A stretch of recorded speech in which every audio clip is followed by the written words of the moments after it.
Okay, today we're going to talk about my hyaluronic acid booster. Okay, why is it so special? Do you have like pimples? Do you have acne?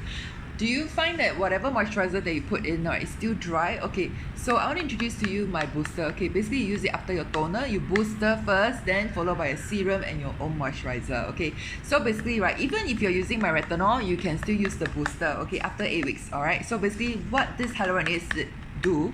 Okay, it helps to plump up your skin, hide fine lines and wrinkles, and on top of that, right, it gives you that youthful bounce, okay, that we want in our skin. Because every year after 25 years old, right, we lose 1% of our hyaluronic acid inside our body.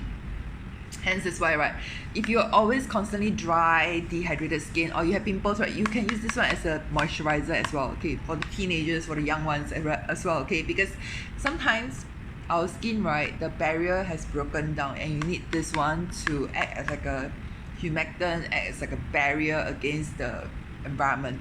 Alright, so if you want to know more about my booster, DM me for more information on my Telegram. See you soon in my next video. Bye!